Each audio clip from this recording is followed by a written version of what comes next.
Please watch this video before you buy a home in Tampa Bay. If you're considering buying in Tampa and you're wondering things like how much is insurance going to cost? Is my home in a flood zone? Is there potential that my home could flood?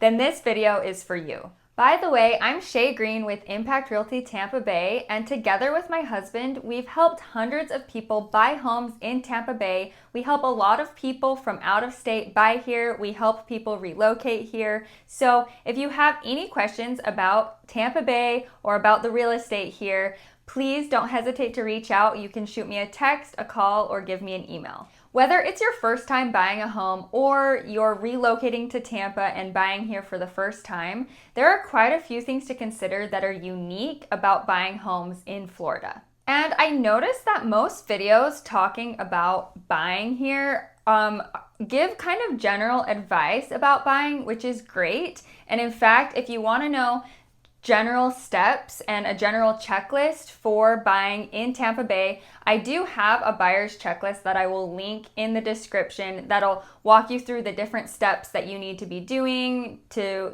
get your pre-approval and get all your ducks in a row for buying here.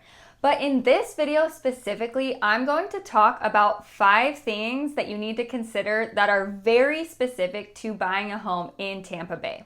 So the first thing is flood zones and flood insurance. So if you're not familiar with what flood zones are, FEMA actually creates flood zone maps based on elevation and other factors and basically designates every single area with a flood zone code.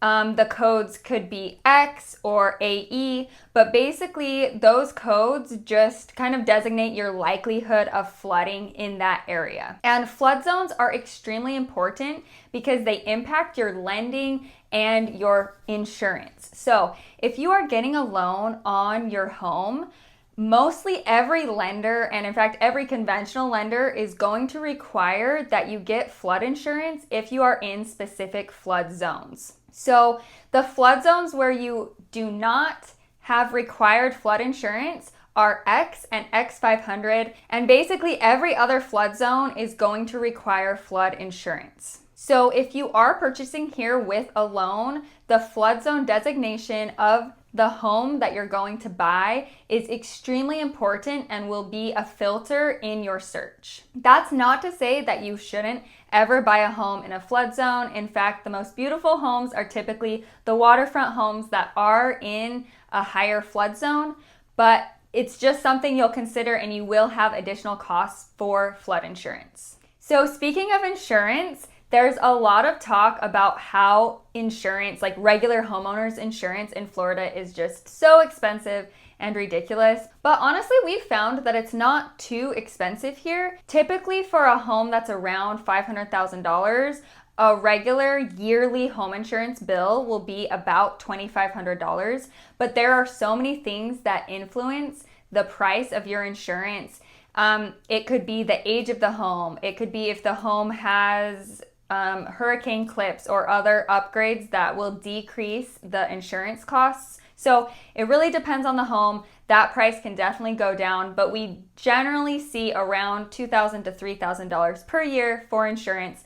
Obviously, if your home is more expensive or cheaper, then it'll adjust accordingly. A good rule of thumb is actually that your insurance costs are probably about 0.5% of the purchase price of the home. Another thing that plays a factor in how much your insurance costs is block construction versus wood construction.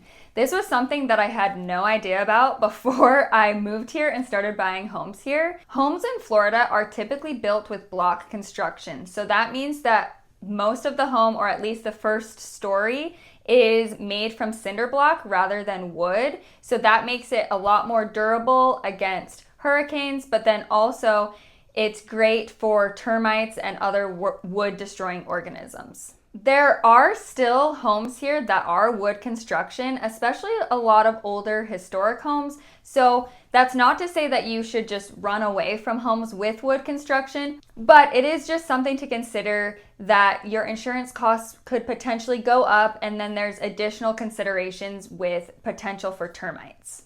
And that's also not to say that block construction homes don't get termites, because they can, because there's definitely wood trusses and wood parts of the construction, but you definitely have a lower likelihood.